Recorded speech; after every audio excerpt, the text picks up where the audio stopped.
impressed with. So in these times, it's not far-fetched to go for consultants. You can consult communications experts. You can consult people who have in-depth knowledge in the media field, so that they will be able to help the church to reach out to people.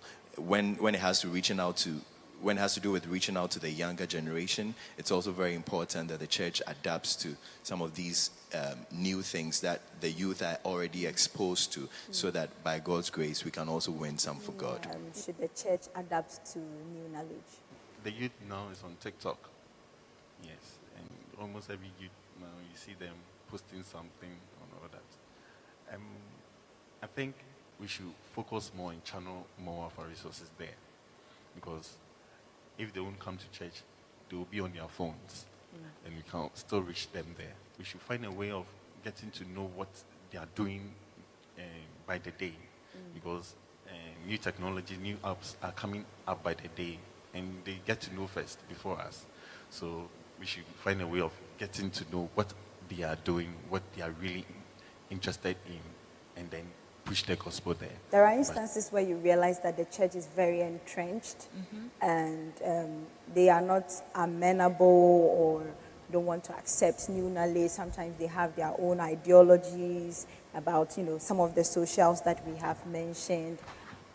Why are we at that point where we sometimes have the church entrenched, that we don't think, this technology or new global trends is actually going to help us, and we just have to look at how we can adapt it to suit, or localize it to ensure that we are still... This is how it is. We are not saying that we should go away from the Bible, because the Bible is, you're not changing anything in the Bible, but ways of attracting more people. Like he said earlier, the core thing here, or the greatest commission, the great commission, is that go into the world and make disciples. So how are we going to go and make those disciples? So what means are we going to use? If they are coming from a certain school of thought and they do things a certain way, and this is how it has been done for hundreds of years. So the world is moving on to a certain way, and we are stuck in our ways because this is how it is done. Who made it so?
Good evening, ladies and gentlemen.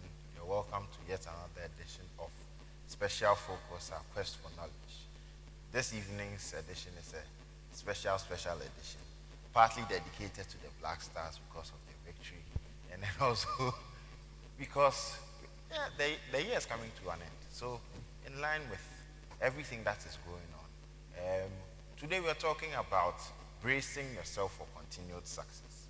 That is sustaining the growth that we are believing that has taken place over the year.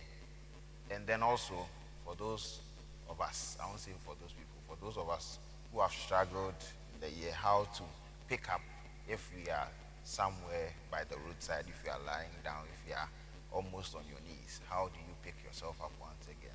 And then, yes, we just try and then make it as practical as possible so that for those of you who need ideas, you draw inspiration from this evening's program. Tonight I have with me very wonderful guests. I'll pretend like I don't know them. And then, unlike other episodes where you see me holding a piece of paper and reading out their profile, I think we had a discussion and then we decided that they will introduce themselves, their name, their branch, and then they'll choose out of these three options: singing, dancing, acting. Which one would they prefer to do and why? So we'll start. I've been given power of attorney to choose. Yes, I didn't tell you. So I've been given the power of attorney to choose. So, lady opposite me, please, if you don't mind. Thank you, Emmanuel, and good evening to all our online viewers. My name is Barbara Quenson. I have been with the Harvest Chapel Adenta Faith Temple branch for the past 16 years, going through children's service, teaching HBS, and everything that gets thrown my way. So choosing between singing, dancing, and acting. I've been in drama before, but probably I would dance because apparently they can't find my tone on the keyboard, so singing is out of the question. Welcome to the club. Yes. Good evening to our listeners, and thank you, Emmanuel, for welcoming us. My name is Bafo Abankwa. I pastor the Harvest Chapel branch in Dansoman. Been doing that for the past 16 years. I also work in the financial services sector. Yes. No, singing, dancing. Okay. I'll sing. I just love to sing, so that's the obvious choice for me. Thank you. Yes, sir. My name is Bernard Adolfo. Also a harvester, global member, and I'm a businessman. I've always worked for myself, so I'm into printing, I'm into agriculture, and then I do business. I'm a co-woman, so I like business. I like that. And I would love to dance. Dance. Yeah. Okay. So we have two dancers and then a singer. Hopefully before the show ends, I probably would act. Yes, so we are hoping to have a very interactive discussion. Social media platforms are also open. If you have any questions over the course of the conversation, you need clarity on something, you have something that is bothering you, you need advice, you need help, you just need direction, feel free to send in your comments, your questions, everything that is bothering you, and we'll try as much as possible to help you out. And so before we begin tonight's discussion, we want to take a very short break, and don't go away. Share the link with someone. Tell them that we've started. The match ended about 3-4 hours ago, so the euphoria is dying down. So come and sit down and then crown your day with a dose of special focus, our quest for knowledge. Stay tuned.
still bracing ourselves for sustained growth.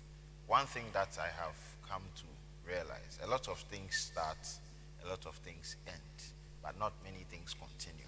And that is what we want to look at between start and finish. Sustaining until it is time to finish, because a lot of the things that end, most of the time, we're not supposed to end, but yet, because of one or two things, because of certain challenges, we had to call it quits. So today we're looking at sustaining growth. First question that probably comes to mind: how would you classify success? What does it mean to be successful? Is it material? Is it a certain level of wealth? Is it relative?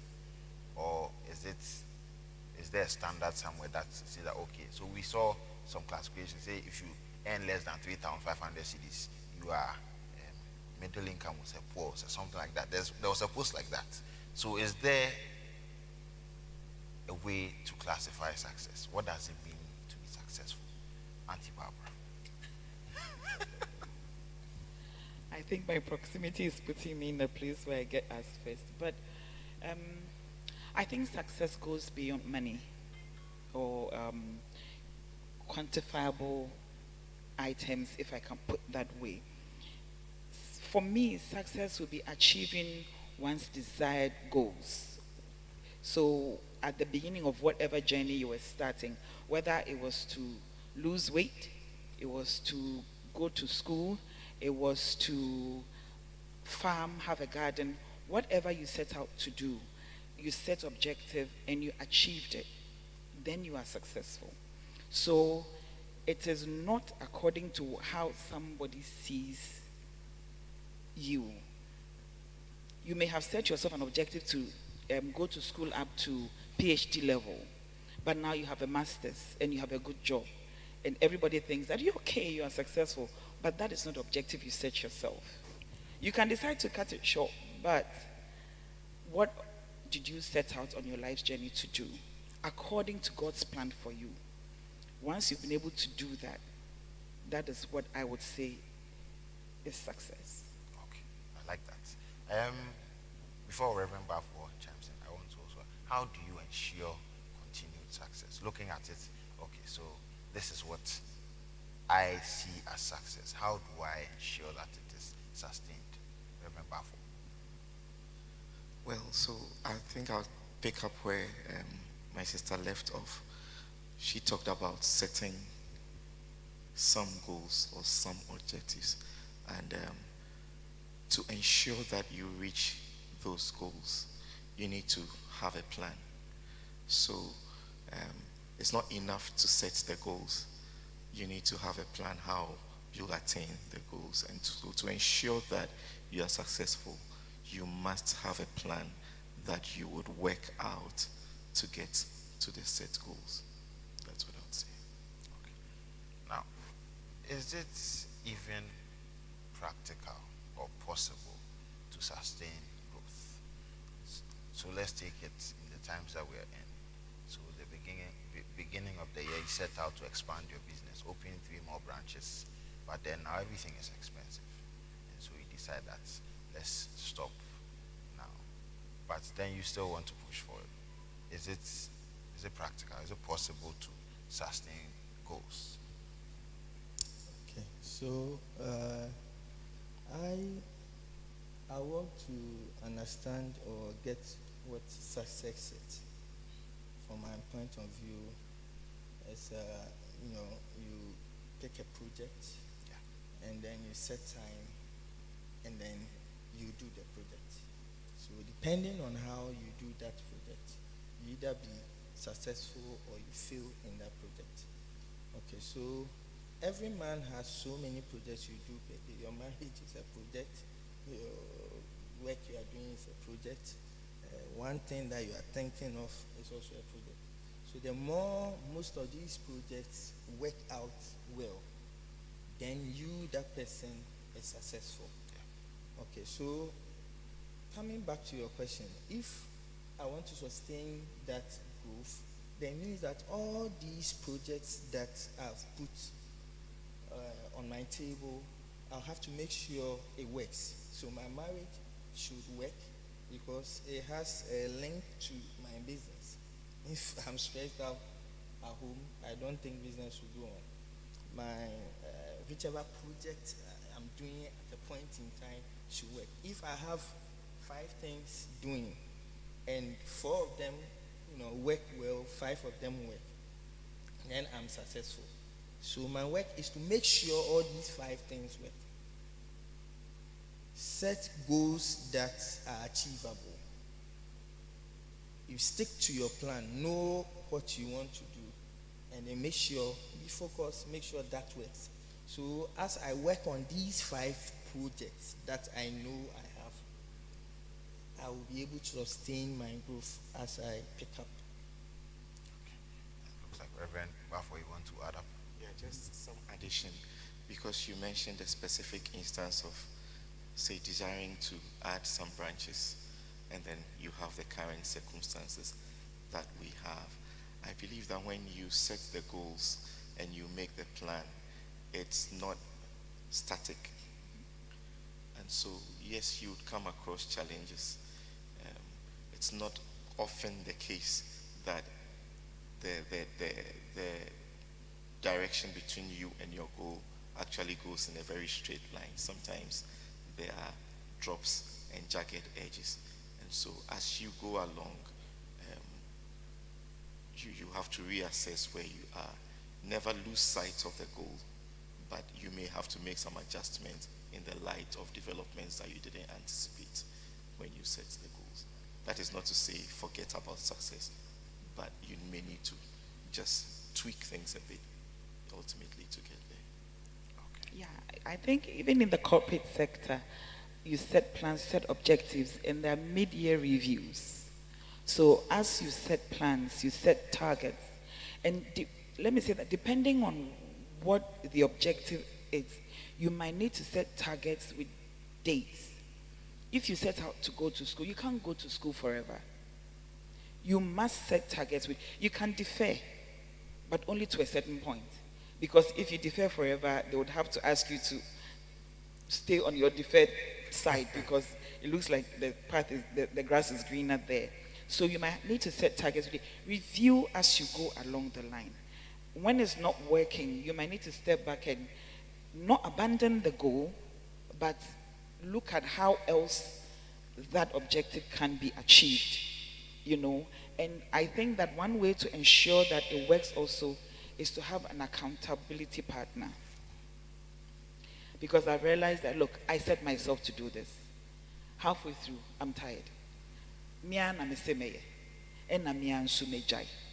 But I quite remember, I didn't go to uni right after A-level, like most of my colleagues did. I did a professional course, and then I started working. But I still wanted to go to university. So along the line, I changed jobs, and I was earning over 100% what I used to earn. So I was like, this is a good opportunity to go to school. I didn't put a full plan in place. So then GIMPA was starting Green Hill College. Yeah. And then I started. It was a good objective. And my plan was to do pay as you go. So as I get paid, then I get myself through school. But the minute I paid and the school fees was in dollars at the time. The very minute I paid my first $500, it was a point of no return. So by first year, when Boga was getting soft, the dollars I changed, they put down, I didn't have a car. Getting from Usu, where my office is, to go to where GIMPA was, it was getting tougher by the day because I had a full-time job and I was going to school in the evening. It was a good objective, but I wasn't even halfway through and Boga was getting loose. But I had put in so much and going back was not an option. So how do I sustain the school I had started? Because I need to finish. It was a 3-year course. I need to finish. The story of how I finished is it probably will unfold as we go on. So have an accountability partner. Somebody who would say that, you know what, you can't give up. You still need to go. You've put in so much, you can't give up. We need to have that. Most of the time, we become sort of our own bosses in a certain way. So we account only ourselves. And it's not enough when you want to sustain success or you want to achieve a certain level of growth. You can't be accountable to just yourself. It's very easy to give up that way. Can I just add that sometimes you will actually fail in your quest for success? It still doesn't mean you should give up. And I mean, one very common example is academically. I mean, when I wrote then the exams that would get you into university, the grades that I got did not quite merit admission into the course that I wanted to do. So in some ways I had failed. But do you stop and say, I won't try again? No. I believe that every failure actually is an opportunity to learn one more way that doesn't work. And so I did apply because I had grades to go to university, just that I didn't think those grades would get me the program that I would get into. So I also registered to rewrite some papers. Turns out that year, the university changed its mode of admission for that program, and my grades were still good enough to get me in, so I didn't have to use my second set of grades. But the failure should not stop you from pursuing the success that you set. I actually watched, it was a movie, and this lady sold cheese. And then it was a market day, someone came and she had cheese with honey. And the customer tasted it and was like, oh wow, this is different from every cheese you've ever sold. And she said, actually when she was making the cheese, as she was curing the milk, a jar of honey fell in. And rather than throw both the honey and the milk away, she thought that, okay, let's see how the end process would be. And then she made cheese with honey. And it became a big hit. So she didn't set out to make sweet cheese. But eventually, it became a brand that also sold. Yeah, I want to add something to it. Your question asked me, putting our circumstances in place, as in Ghana now. Sometimes if you are doing a particular business, you stop. It doesn't mean you failed. Let me use myself as an example, like the farm. Now, feed is so expensive. There's no one taking care of you. So if I have birds and I'll have that same value, put it in another project that will not devalue as the birds will. When I look at my ratios, why not? So if you see me as a farmer and I stop farming now, doing something else, I have not failed farming. It's a whole project. There are 3 things I'm doing. If I should stop this now, put the money here so that it doesn't devalue, I think it's wise. As Christians, we need to be wise and do what is right. The grace is there for us. So when we do what is right, I think we'll be very profitable. Okay. Wow, there are a lot of questions that I like where the conversation is going. We'll come back to some questions that I want to ask. But what are the things that hinder sustained growth, in your opinion, in the corporate sector, in the church, in business? What are some of the things that hinder sustained growth? We can look at it from different angles. The internal factors, that is you yourself, then the external, things that you don't account for. Then if you can go a step further to show how we can handle some of these things. So the things that hinder them. Let me start off. Okay, I think before you start anything, you should have some core values and core goals. Okay. Things you want to do. This is what I want to do. At a point, I wanted to have branches, and one branch, a car drove into the shop. Yes, that same year, I sent some boys to work in a company. One guy died there. it was a day that they weren't supposed to come and work. That same year, this thing happened. Something else happened. But if you know what you want to do, none of these things will push you. I have a plan. That is what I have to do. So if you shift from your plan, you might not have that growth that you were thinking of before you started this business. You had a plan to do this. You want to do that. Now you say I'm rich, so I'm changing my plan. That can change the rate at which you grow if you don't even come down. So that's my... Okay. So just to continue from where he's left off, maybe from a corporate perspective, I would say that there are a couple of things that hinder growth.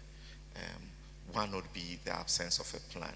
And many times we tend to do things just because we think we are at a stage where those things should be done. You leave JHS, you go to SHS because everybody is doing that. You move from SHS, you go to university because everybody is doing that. You leave university, you find a job because everybody expects you to find a job. But really, it should be about what career path do I want to chart. You may not always have the answers at the beginning, but when you have a true desire to find answers, you will. Now, so not having a plan is one of the things. One other thing would be success itself. It hinders growth, in my opinion, because sometimes you set out. I remember some of us may have a dream organization we want to work with, for instance. And so once you get into that organization, this is the life. And that could hinder opportunity for growth because there's so much more, even in that organization or in other organizations. You could go international. I mean, there's a journalist who some years ago made quite a name in Ghana, and when everybody was questioning what else one could achieve in journalism, there was an announcement that he had gotten a job with a global media organization. And even in that global media organization, when he had hosted one of the most popular programs, and you were wondering what he could do there was the World Cup, and he was going to be the main reporter for that global organization at the World Cup. So if we get too satisfied too quickly, that could be a hindrance to growth. The last one that I'll talk about would be sometimes listening too much to the wrong kind of people or not having the right kind of people around you.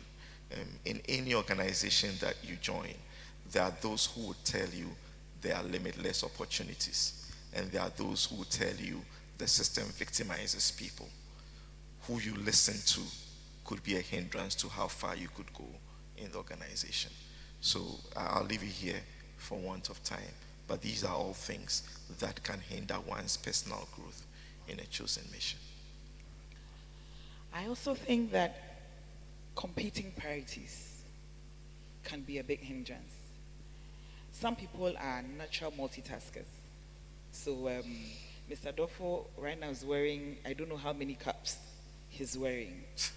But your temperament and the way you like things may not allow you to do things the way he does it. Sometimes when we have too many competing priorities, you realize that we are not achieving on any level on any of them.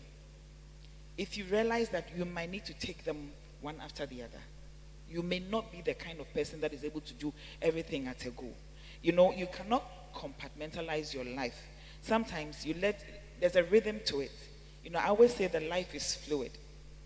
It's not math. You can't calculate, like Reverend Buffo was saying that, I think there's a high life song that it reminds me. I finished school. So primary, secondary, university, I marry, have children, then what else? You know, at any point in time, something is taking priority in your life. So see what you are doing. And sometimes you may not have resources for all these competing priorities. So what are you putting your limited resources to? At this point, I'm in school. I remember this is my same campus story. So I was doing my pay as you go school fees. So at the end of the month, I pay my school fees, I pay my tithes, and then I go to the ATM once that's it, the money is finished. And then I had invested in something, and then I had put a payment order. So at the end of every month, it goes. And they left me with practically nothing. But I was okay to go with it like that. If I was doing a very big project that was steep, it may not be a sustainable thing to do, you know. And sometimes I've realized that, you can pass by and see a building half done, and it's just there at the mercy of the weather. Sometimes we don't have succession plans. So I'm starting this business or this venture now. What is the plan?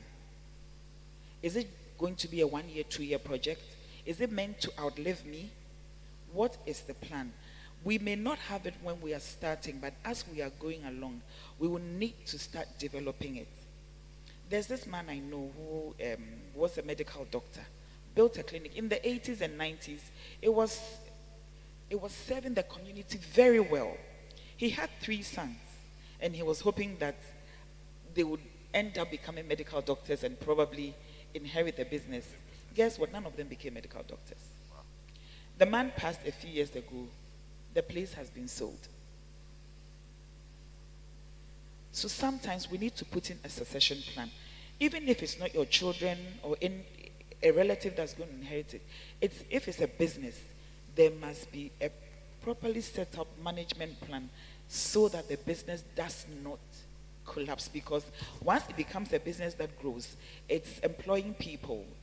These people have families who are also depending on the income that the breadwinners are bringing home. Yeah. So it's imperative that the business grows.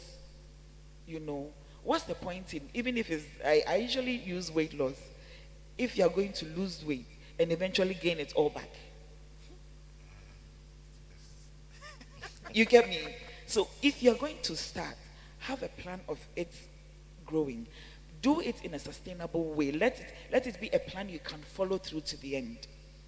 If it's a business, think about it. It's a conversation sometimes we don't like to have as Christians because, we have faith and everything. But leaves are falling fresh and dry. Ask yourself, if you are not there today, will your business go with you? If it goes with you, then what you put in wasn't solid from beginning. Wow. Still looking at hindrances to growth. For those of, I want to say us, but I'm still a young man. So, no, you're not old, but for those of us who are still quite connected to our parents because we are not that old, and then you are, to a large extent, you are still influenced by some of the things they say. What are some of the things that parents, not even parents, but people do to hinder growth in young people? Because you talk to young people, and I say, because Auntie Barbara, you work with young people, you hear them say, my mother said this, my father said this, or sometimes I went to school, my teacher said that I can't draw, so I shouldn't even waste my time. What are some of the things that we do to hinder growth in people who are growing? So even professionally, you realize that people kill dreams, and you are saying that listening to the wrong people. But me, it's my father who is saying it. So it's my father, the wrong person. And so I think that sometimes the parents too, they don't know. They are trying to help the person as best as they can, but then they end up throwing the person off completely. So everybody's becoming a doctor. He can play football, but ball in the air, it's not for serious. It's not a serious profession. It's not a serious profession. So then he throws it away, goes to medical school, and keeps on failing. But then we are saying we should sustain the growth. We should keep on pushing. But I'm still failing. How do we help parents to not become hindrances to their children's growth? Or even in the church, you realize that young people are coming around, but when they touch the instrument, no, oh boy, don't come and play again. So they are not joining departments because people are pushing them away. So what are some of the hindrances to young people both. Thank you. I think you, the individual, and this is where I think we should all get to in our walk with God. What is God telling you? We are here as a congregation, but we take messages home to our individual homes. When we close church, we all go home. What is God telling you? Not what is God telling us. So what is he telling me to do in this space? You know, if you sought the face of God in this thing you are doing, and you are very convicted and convinced about it, you will face opposition, but you won't give up. For some people, it might mean that they've lost even family. But eventually, there were many people today whose parents would not hear about their being pastors. I think I heard Reverend Udate say that once. You know, initially it was like, you know, we want you to go to school. What do you mean that by you are going full time? But now, the parents who initially did not want to hear about that are saying it with pride that, oh, my son is a pastor, my son is a reverend minister. So what is God telling you? Once you know what God is telling you, you don't even just walk to your parents and say that, Daddy, I think I want to. When you have a conviction about something, you don't go saying, I think. And once you, and I say this, it's a business idea, but God gives business ideas. The Holy Spirit gives business ideas. So whatever it is you're doing, if it's school, you're going to school, what is God telling you? You should come from a certain place, no matter how young. You should come from a certain place where you know this is what you want to do. It's interesting when you speak to, I taught children's service for so long. Sometimes you ask the children, some of them know. Others are like, I don't know. Eventually they get to know. But you find a few who have the conviction from day one. I saw a gentleman recently who used to be in Harvest Theatre. And each time there was a play, he was a pastor. And he is a pastor now. And so I said that you spoke into this ministry. You were always acting as a pastor. And so I'm not surprised that today you're a pastor. And then he was like, you see, I said, yes. So what is God telling you? Once you know what God is telling you, you sell that idea to, even if it's your parents, and you go. Before I went to Gimpa, I thought the idea, I wanted to go to school, but I knew that I couldn't also stop work and go to school. So I was like, should I go abroad? Because people were traveling abroad to go. But I knew that I couldn't go to my dad and say that I want to go abroad and go to school. He would ask for my plan. And I didn't have any. So that conversation didn't even start, you know. But I knew I wanted to go to school. And I wanted an evening school. I wanted one that was close to home so that I could do that, and then commuting won't be such a big deal. So that conviction was there. My plan was not fully funded, but once I started, I was going to go through to the end. So get something from the presence of God and work with. I'll end it here. Okay, yeah.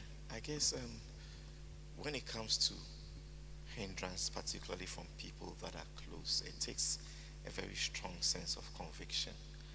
And sometimes what they may say, even though it would look like they are frustrating you out of your intentions, if you're open-minded, could actually help you to overcome potential roadblocks on the way.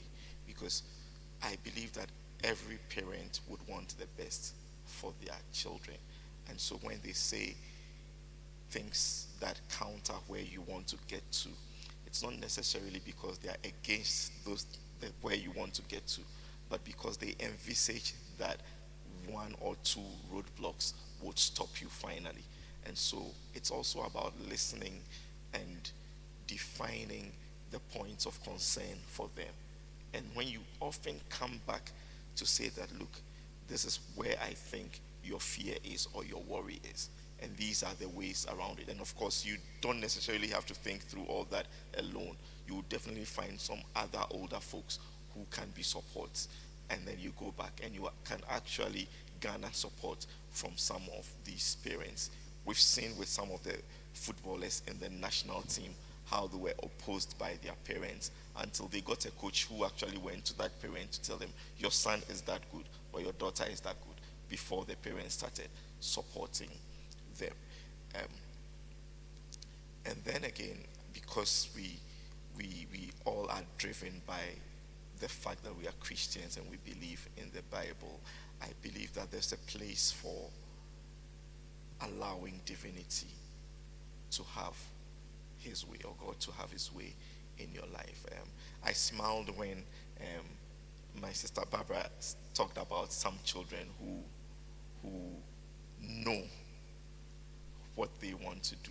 I mean, if you asked me from when I was 7 years to when I was 11, way before most people would even hear about universities and the like, I could tell you which secondary school I wanted to go to, which university I wanted to go to, and what course I wanted to read. And I was so convinced that was it until I turned 19. And it wasn't even because I realized I didn't like it. I didn't get admitted into the program I wanted, and I was shattered. And yet, God led me into something else. You know, that's become very exciting and very interesting. So, I believe that there are many different paths to success, because one spectacular Christian example exists does not mean that that's the only path. We've seen people that knew from day one. I have very good models who knew from day one what they wanted to do and actually became that. But we've also seen people who virtually stumbled into what it was that God wanted for them, and they became successful.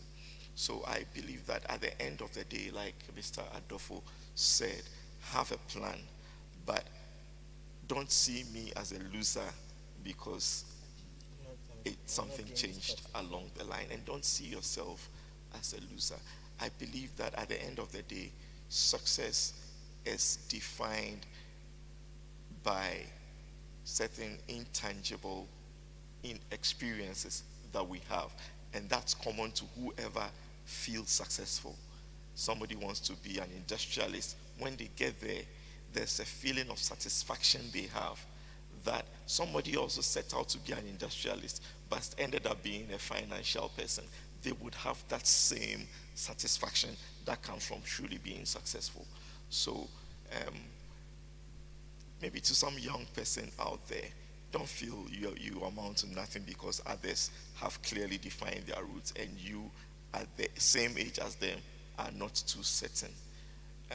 When that happens to you, just make sure that whatever it is you are doing at any particular stage, you apply yourself fully and excel at it. But if we all serve the same God, at a point, it will become very clear to you what your path is and how success should be. I'm sure that when Bill Gates was getting out of university at the end of first year or even before the end of first year, some would have questioned his success. I don't know whether they still can question his success now. So that's really exactly. Yeah. Thank you very, very much. You're still watching Special Focus, our quest for knowledge. And wow, it's very interesting. We'll take a short commercial break, but before we go, if you have any questions about bracing yourself for success, comments, like I said, you need some form of guidance. Don't be shy to send in your questions via Facebook, WhatsApp, Instagram,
sound before the break.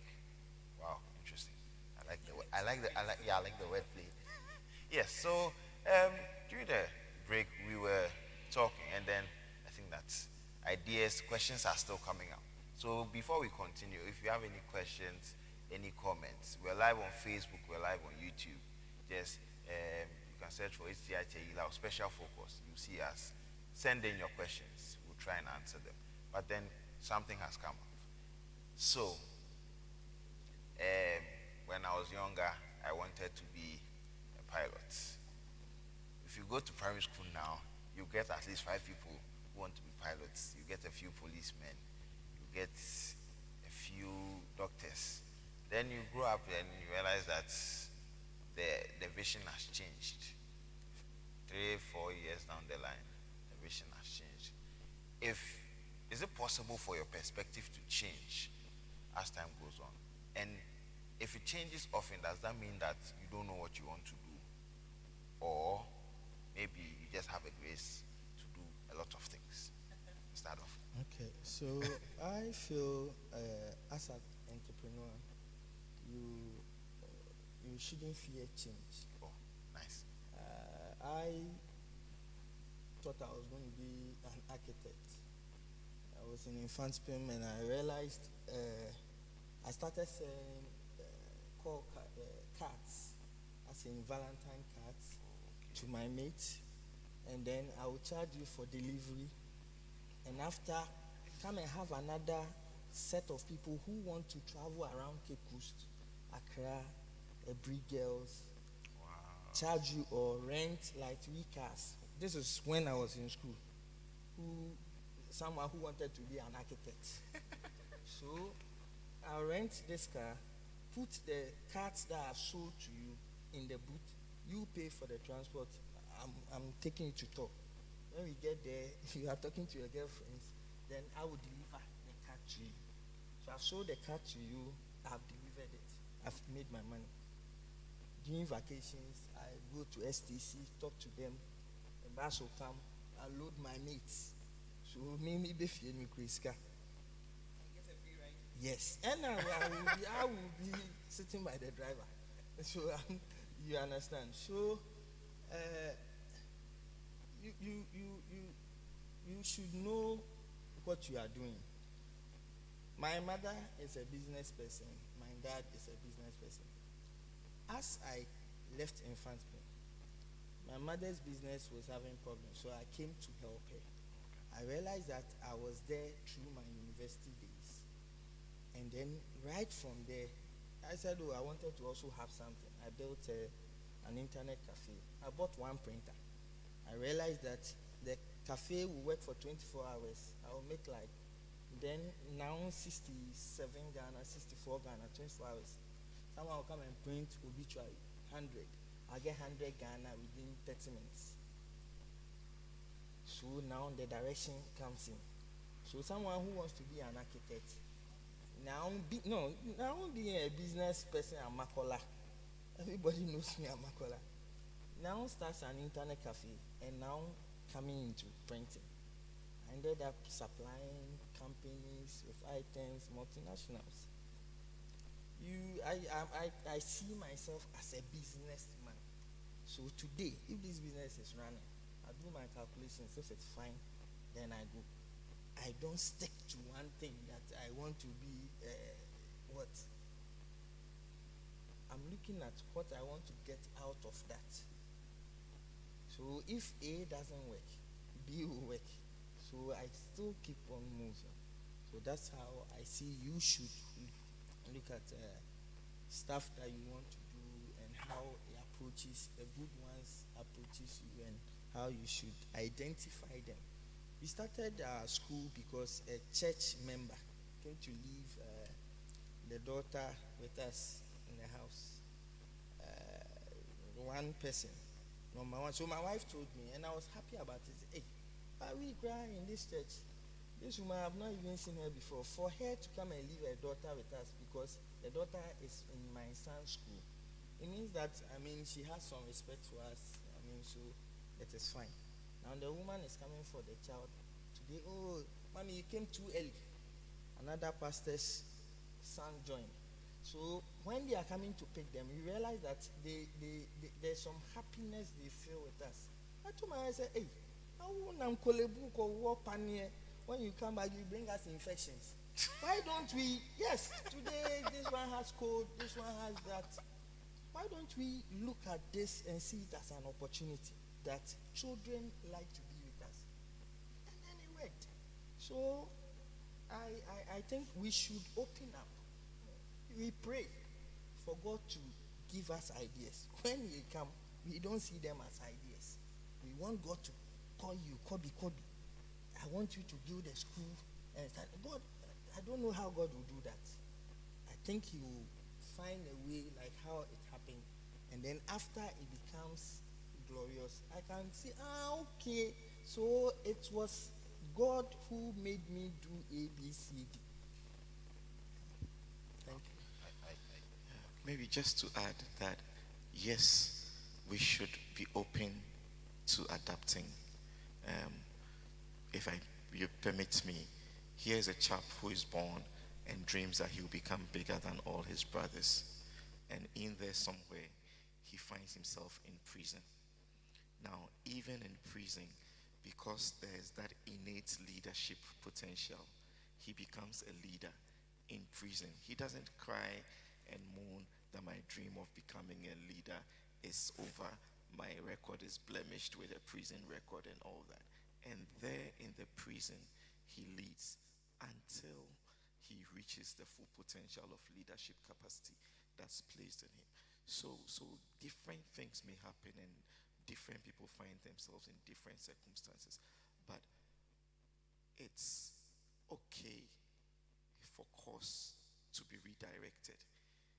And for me, one important thing is that you are not redirecting solely because the original course was too tough. Because whichever other course you take, you will face some tough times. So if you're looking for the path of least resistance, they say it leads nowhere. And that should not be, least resistance should not be the reason for going on any particular path.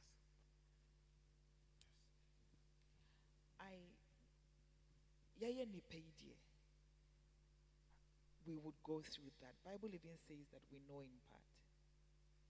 So even what we think we've heard, there are times when we have heard but haven't heard.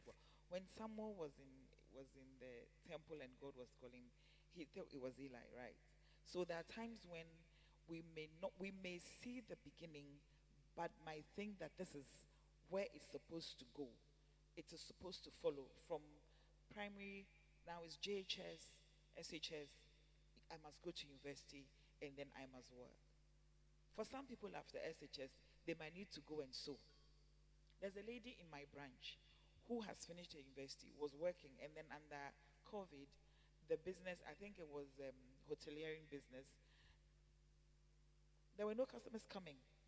Rather than her sit at home, her dad, her uncle, that's her primary caregiver, her dad, said, you know what, you like sewing. So she registers with the let's say designer, because she's not just a seamstress. And then she's learning to sew. The next thing I knew, she was making yogurt and she's selling it in church. I thought she actually was buying it off someone to come and resell. So I asked her, she said, no, I make it myself. And I said, you are a very talented woman. What are you doing looking for a job with somebody else? So now she's sewing on the side. She's making yogurt. She's selling shoes.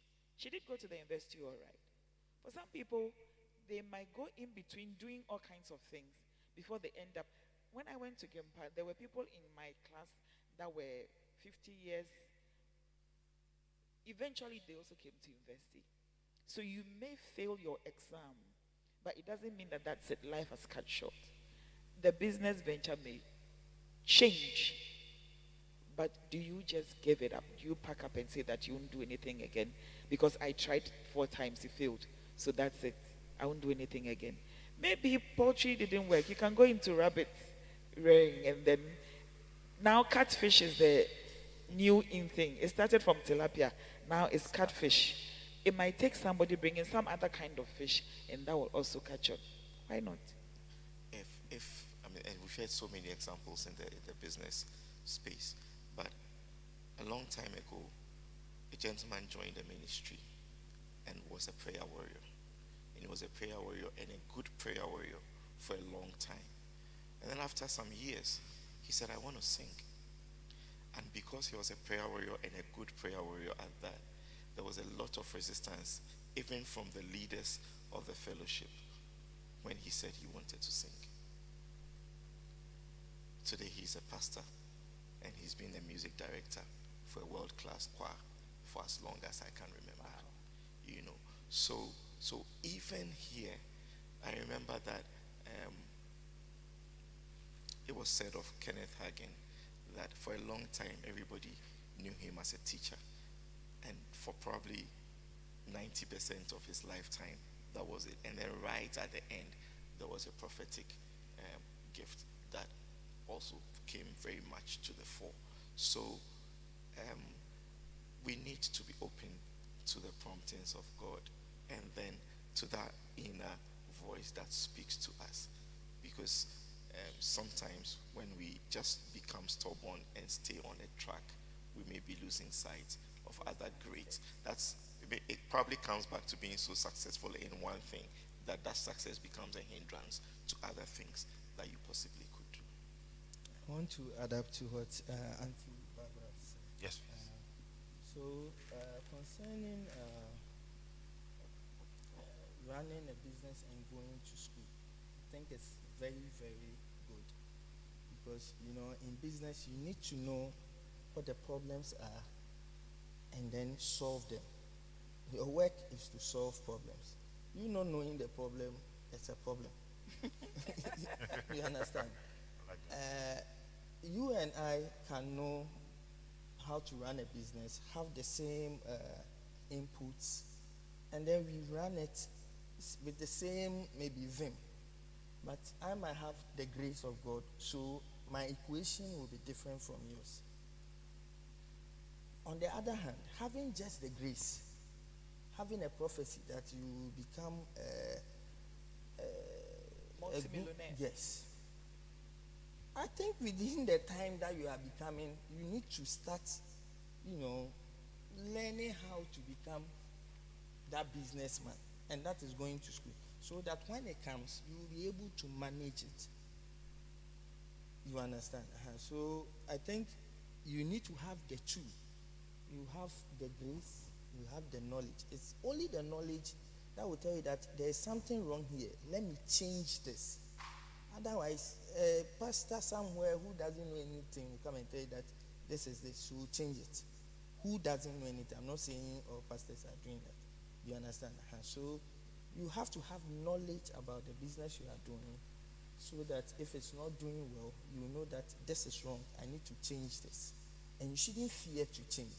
In fact, you need to change, fail, know what brought you down, and then get up again.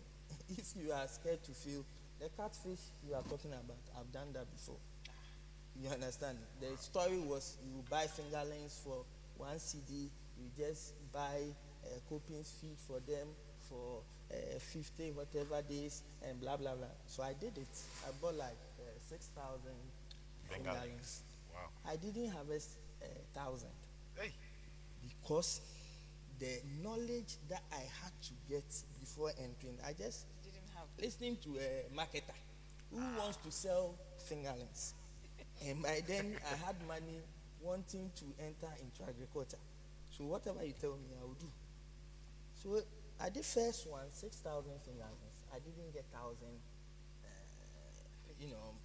1.5 kg fishes. The second one I did, I bought 2,000.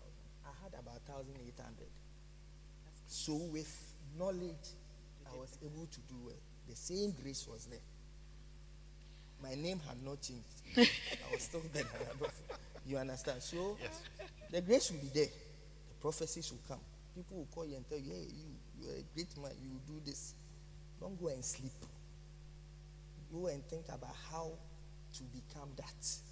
So that when it starts manifesting, God's name will be praised. That when it was said, it came to pass.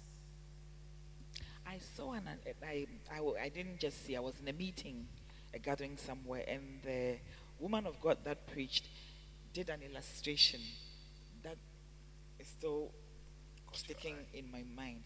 She said that if you made a cup of tea and you put a spoonful of honey in it, if you just lay the spoon of honey in the tea and you drink the tea, it will be the blandest tea ever. But once you stir the honey into the tea, then it gets sweetened. So we need that. You might even have the flair to sew or to barber. I have a brother that went to live abroad, and what side job he used to chichane home was to barber his mate's hair and then make money. So he had call cards with his number on it. He was a mobile barber back in the early 90s. So if you need a barber, you call him. He came to wherever you are, cut your hair, put his money in his pocket. So you may have a gift, you may have a talent to do something. It needs to be stirred for it to be acted on. Just leaving it in there becomes like the spoonful of honey. It's just lying in there. It may take education to stir it up. It may take you even seeing someone sitting at the feet of someone doing it and then getting the, oh, this thing can be done, and then also doing it. Okay. Wow, my mind was somewhere. I was really engrossed trying to get Thinking about catfish? No, the catfish. Well, You want to change from being a presenter to a farmer? Oh, I can do plenty, but I'm still. I think that it is really helpful because there's a lot that personally I can do, but for one reason or the other, I haven't been able to. Now, in economics, we talk about the law of diminishing returns, where there is growth, you peak, constant marginal returns, then begins to diminish. How do you try and revive diminishing returns, where you realize that at a point in time you hit your peak? Now you started depreciate, and it isn't time yet. So in the church, people used to come. Then after COVID, now everybody's doing online. But online, you know that you check their views, they are 47, but the church members, they are 800 and 120K. So how do you revive these things? Business, sales are down, academics, used to be at the top of your class. Nowadays, relationship, you thought you were there, now you don't listen to me anymore, you don't have time for me anymore, blah blah blah, we can't work this anymore.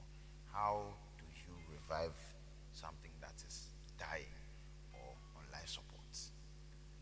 So you can pick any aspect, church, relationship, business, and then try them.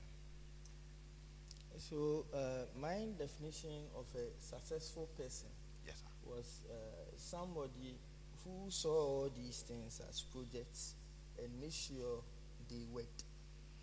So in business, every business has its plan. That's in every project. So if I'm doing catfish now, because we are with catfish. Yes, let's continue with the catfish.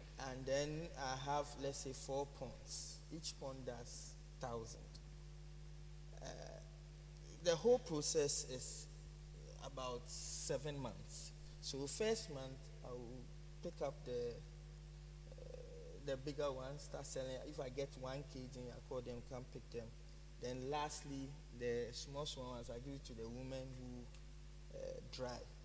So as a business person, to grow, because if I keep on doing the same 4 ponds, I'm doing well, but there's no growth. So it's either I increase the number of ponds or find a technology that will allow me to do more fishes in 1 pond. Because fishes, they all need oxygen in there. So if I can produce oxygen in there, instead of me having 1,000, I can put, let's say, 1,005. So 1,005 times 4 will now become 6,000. It's a growth. And it still goes back to knowledge.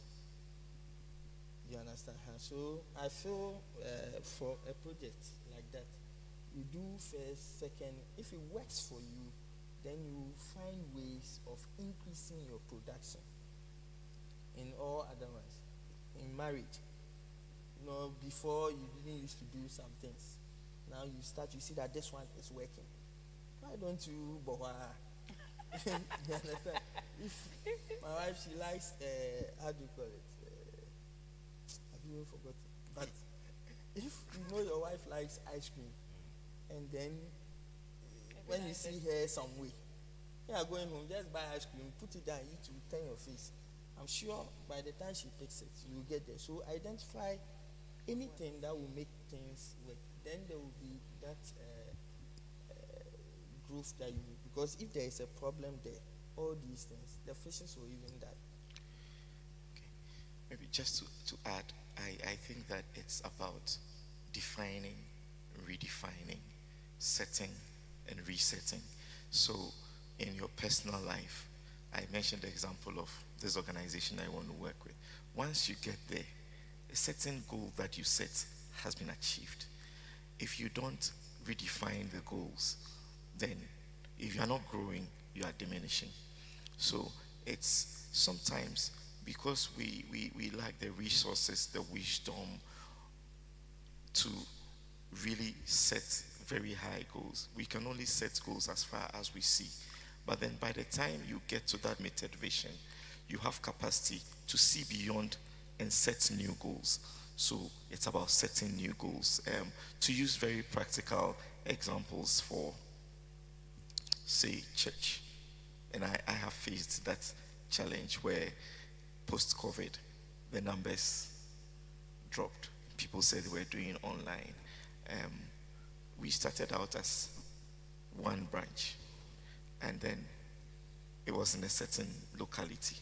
People were moving out of that locality into new areas that were springing up, because where we started, Dansoman, is pretty expensive, and you can't even get land to buy to build a new house. And so people were moving into new areas, newly developing areas. Do you sit down and say, well, they should still come, or do you lament that you can't get them anymore? Or do you go after them where they are going and set up a branch? So today in Dansoman, you may look at the number in there and think, oh, not much change. But then you look at those new areas, Kokrobite, Kaswa, and other places, and just by going after them, you realize that you are maybe 3 or 4 times the number you originally were in Dansoman. So I believe that there's a constant need to review what you've done and what else you can do. Same applies in marriage. I tell couples that I counsel that when we got married, we spent the first few days setting priorities for the next 7 years. But by the 5th year, by the grace of God, and he says that he can do much more than you can ask or imagine. And just because that's what he said, you find yourself doing certain things in year 5 that you had agreed you should achieve by year 7. But if in year 5, having achieved, you don't then set new paradigms and new objectives, then the marriage becomes stale. But if you then set new objectives, this is what we want to achieve together. Maybe by that time, there are children. When you were setting the goals those first 5 years, there may have been none. How do you prioritize your time? How do you, what aspirations do you have for those children? So I believe that setting, resetting, replanning, that's the way. And the biggest companies in this world, they've excelled at doing that. Where is Nokia? Strategy sessions. Where is Nokia? Yeah. But maybe if they hadn't seen themselves as a handset manufacturing entity, and they had seen themselves as a communication enabling entity, they would still be here. And I think the same thing applies to our lives as individuals. It will be, I don't know whether it will be or it is. It will be unfortunate if we keep doing things the same way but expect different results. You know, like Brother Bernard said, that if you're farming, you are putting in this much, this is the output. You can't expect that the same amount you're putting in, you're going to churn out a different output. So in whatever it is, being relationship of any kind, it could even be platonic relationship. What are you doing? The times are also changing. Are you, Pastor Bafo said, reviewing? Are you reviewing the modus operandi First, it was letter writing, pen to paper. I remember I used to write a letter over a week. Pardon? Yes, that's a story for another day. So every day, I had a friend abroad, and I thought that, okay, I'm going to fill them in with the happenings in town. So every day, I wrote a letter like a diary with newspaper cuttings and things I put in. Now you don't need to do that anymore. We have WhatsApp, we have emails, we have different things to do. Even when internet started and email started, people had to go to a particular internet cafe to go and send emails abroad and everything. Times have changed. How are you also reworking whatever objective you are working on? You know, how are we reviewing it? Must you always travel to go and see somebody 30 miles away to maintain friendship? People abroad are maintaining, people are even getting married, and the only time they saw themselves was when they met to get married. That's not my recommendation for anybody, but I'm saying that the times have changed. So you can't expect to do things how it was done in 1960 and it will still work now. Do it differently. Go back to the book. Sometimes it may mean you getting knowledge on the subject, going to read about what you're doing. How is it being done? How are people getting the kind of results they are getting? Like farming. How are people coming out big? You go and read about it. And I'll add this, that get help. Get help. Sometimes, because of lack of trust, we even struggle to find reliable people to talk to. There are times when people have had conversations with me. The subject we are talking about, I don't have a super knowledge about. I'm even learning from what they are telling me. But by the time we finish the conversation, they're like, oh, okay, so I can do this. I'm like, okay, you are telling me now. But when they were coming, they thought they were coming to probably get advice. But I just became a sounding board. So sometimes get help. And the biggest help we can get, no matter the objective or project, is the help of the Holy Spirit. It's true. Ask God for help. He says, ask, seek. And we read the scripture, but sometimes we living it, it's as if we put it in some abstract place that, oh, that's the scripture. Yes, ask for help. If it's business, how do you know the person you are going to meet for that contract is the right place to be? Is it the right place to even invest your money? Should I go into this? Should I go into this relationship? Should I work in this place? Because I always say that the place you work, the place you live, can unmake you. If it's the wrong place, that would be a very long place in hell. Time spent in hell. So get help. First of all, the help of the Holy Spirit. And you'll be amazed how the Holy Spirit will lead you to people, contact people you didn't know, people from nowhere. You may just bump into them just by having a conversation. They will become people who can help you. You know, so by all means, read, get knowledge, but get help also. Wow. It's a very interesting conversation that is going on. We want to take another break. Please send in your questions.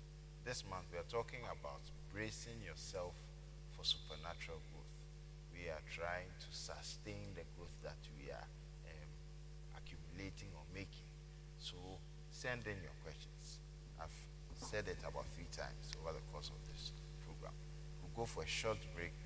Send in your questions. Send the link. When we come back, we'll try and wrap up. We still have a lot to talk about, unfortunately, but we'll try and wrap up. I think there will be a part 2.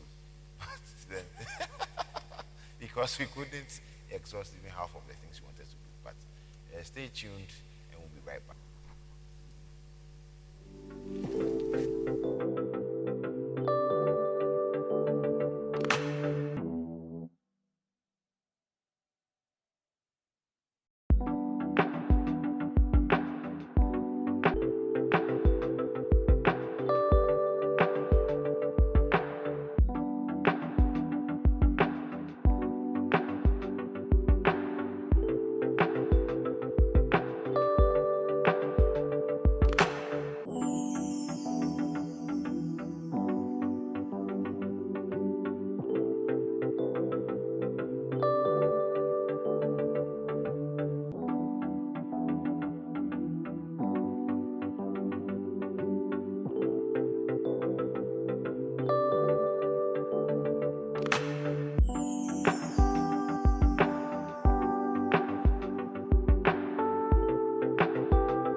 talking about bracing yourself for continued success. I think that's supernatural. I've been talking about supernatural growth the whole time, but we're talking about bracing yourself for continued success. We'll try and wrap up, but there's still a few questions that I want us to touch on. You read the Bible. At the height of one of his most prolific feats in the Bible, that is the prophet Elijah, he kills over 450 prophets of Baal. The next thing he sees, somebody says that if tomorrow by this time I don't make your life like the other people, then senior man broke down. God killed me, I'm tired. how do we, yes, even the senior man broke down, even the old man of faith. How do you deal with weariness on the journey to continue success? We are wrapping up. So how do you, because now a lot of us, we are tired. How do you deal with weariness on the journey of continued success? How do you bounce back after you get tired? Yes, please, Reverend Pastor. So I read a book by the famous Reverend Yongicho, and he outlined an occasion where he virtually collapsed behind the pulpit. And later on, he got some good advice that he would just burn out. I think one of the concepts that we miss out on within our setting, I'm not sure whether it's a cultural thing, is one of rest. And so we find out that people do not really take breaks, if even just to reflect on how things have gone. We just go and go and go, and our entrepreneur friends are the guiltiest when it comes to that. But I think that we can, rather than seek to address the problem of weariness, manage it and prevent it. And so it's important that we define rest moments, and also define what it is that we find restful and engage in that. So as individuals, first of all, we must plan to take breaks. And those breaks would be to get some rest and also reflect. Because when we fail to do that, then we are setting ourselves up to get tired. And the Father teaches us a perfect example. He creates the world, and he says on the seventh day he rested. So that for me is a model to go by. Does that mean that as a pastor I should be away for some time? I believe yes, and I do that. I mean, I am just beginning to learn to do that, let me put it that way. But I found it also a very useful thing to do. Organizations, how do they rest? Because organizations are still made up of human beings, it's possible to get some rest for different groups of people at different times. And particularly for business owners, I see the struggle they go through because of the fear that if they are not around, things will break down, and so they fail. But for me, that in itself should be a cause for concern, that you've built a business that's doing so well, and yet one person gets lost and it's going to crumble, even if for a few days. And so that should still instigate for people to be able to take a break, knowing that they've set in place some systems. If it means whilst you are on the break for 1 hour every day, there are some critical numbers you need to see, or some important conversations you must have maybe every 30 minutes, 30 minutes every day whilst you are resting. That's fine, but we must make time to take a break. And sometimes when we do, we actually come back very reinvigorated and with new ideas that we are able to try and succeed at. So we are wrapping up. Yeah. So I'll give everybody one question. So I'll give Reverend Bafo his question. I'll give Auntie Barbara a question, then I'll give Mr. Adolfo a question. So, Auntie Barbara, how do we build a habit of accountability? Because we are talking about bracing ourselves for continued success, and you mentioned having accountability partners. How do you build that habit of accountability? And then to Mr. Adolfo, is there any impartation for diligence? You're a businessman, you're an entrepreneur. How do you build diligence? Young people that are coming up, you see, oh, work smart and not always hard. Is it always the case? How do you build diligence when it comes to bracing yourself for continued success? Auntie Barbara, if you still want to pass through his question and come to your question, you have. Yeah, I just wanted to pass through here a little and come that identify what is making you weary. You probably are carrying too many things. So identify them. But I would say I'm going to go back to Prophet Elijah as you mentioned. At some point God said, eat, sleep. After God had fed him a couple of times, he said, now get up and go. Sometimes that's all we need also. Eat, sleep, and go. So that is equally important. There's a place for fasting. But there's something that food and rest also does to the body. Now, building accountable partners. I think the first partner, our first accountable partner is God. Because we are his children. And we bear his image and we bear his brand. I haven't done marketing, but the little I know is that big successful companies are very particular about their brand and where and how they put it. So if we are children of God, we bear his mark. So he's our first accountable partner. But also find people you respect and then you can speak to, A, B, C, D. It could be your pastor. It could be, people have mentors and coaches. It should be somebody who you can't say no to. You can negotiate, but not just say, like young people for some sort of kind of thing. No, because they are holding you accountable to something, a dream you sold, and they are believing with you on. So it could be your spouse. You share the idea with, they become your accountable partner. They are not pissed if they are asking about your deliverables. So how far are we with this? Of course, sometimes the way sometimes it's done can look like you're being put on the spot, but it's so you're accountable. I remember a story Reverend Eugene from C18 said once about a Christian brother that told a pair of them about a challenge he was having. And then he said, I'm telling you this so that you hold me accountable.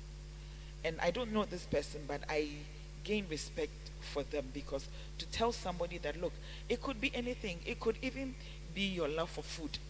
During fasting, I can't. I tell Pastor Bafo that I struggle to fast.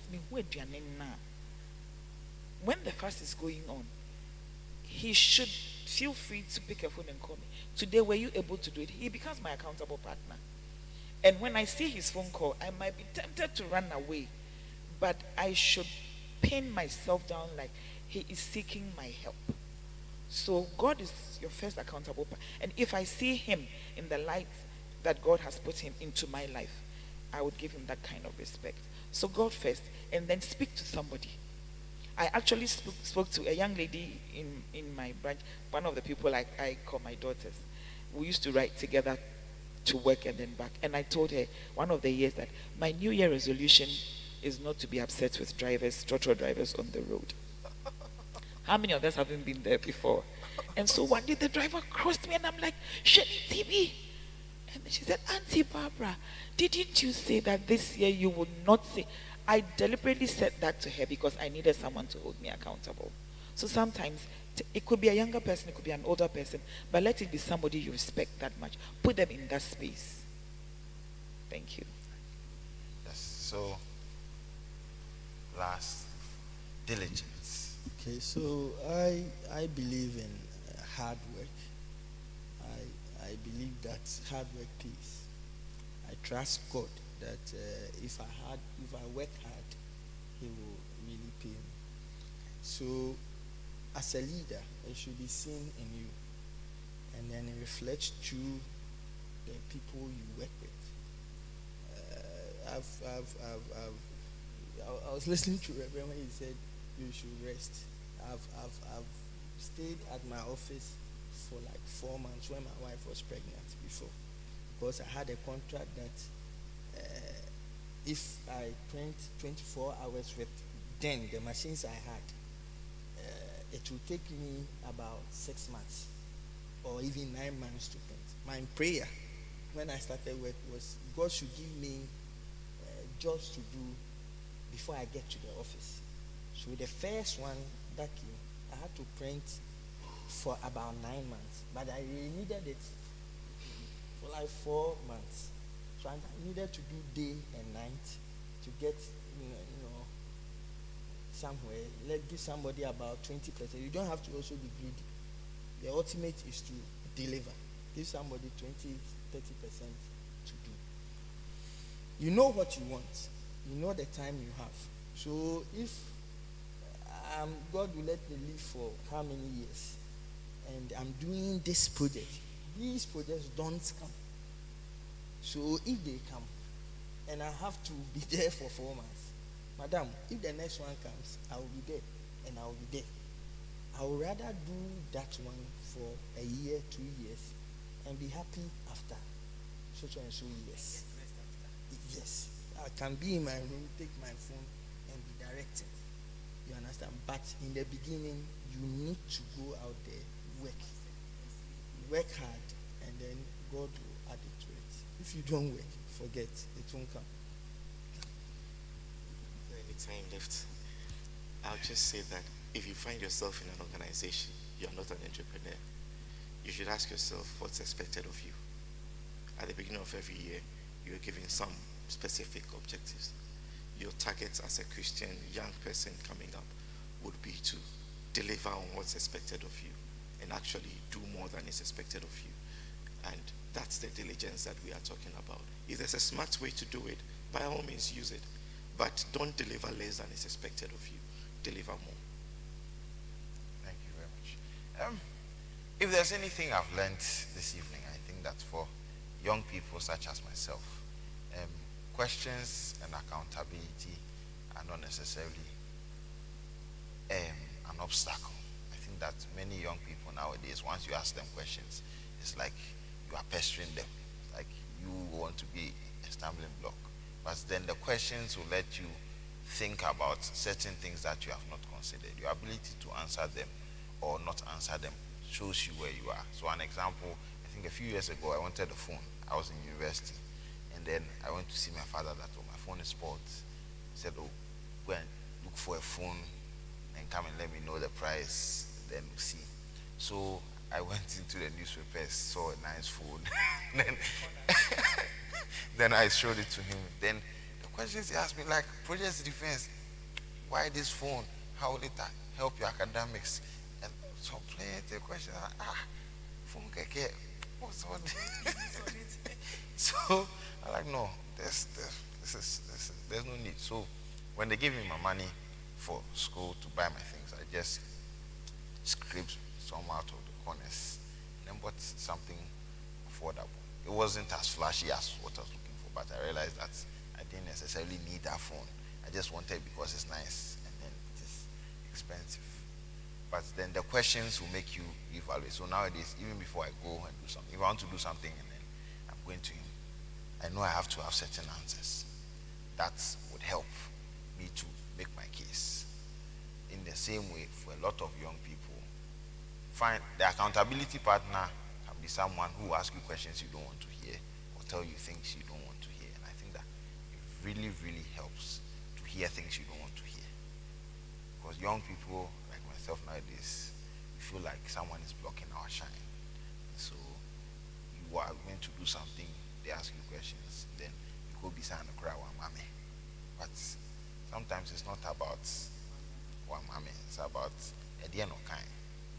And once you know your kind, if you can't answer, go and sit down and then ask yourself. So we will continue this conversation. Like I said, I think we have to have a part 2 because this is very, very critical to everybody, particularly in these times that we're having. But we are very grateful to the three of you for that. I think that there are different sides of the same conversation, very interesting perspectives. And thank you for coming this evening. We also thank our very wonderful viewers for staying with us. And this is special focus, our quest for knowledge. And we spoke about bracing ourselves for continued success. And I would like for everybody who has watched, share the link. Let someone also benefit from tonight's discussion. It would go a long way to help each and every one of us. And this special focus, and every special focus is brought to you by Harvest Chapel International, headed by Reverend Fitzgerald Odonko. We are very grateful to him and the pastorate for always allowing us to use their platform to talk about very pertinent issues in society. We're also grateful to the technical team, the media team, the people behind the scenes who make this possible. We also want to entreat you not to give up in these times, even as everything looks very strange. But with everything that we have said here, I believe that if you write it down and you begin to practicalize and actualize it, things will turn around before you know it. If you want to know how to start a catfish farm, I think that Mr. Lawful would be very pivotal in helping. Thank you. Have a very blessed evening.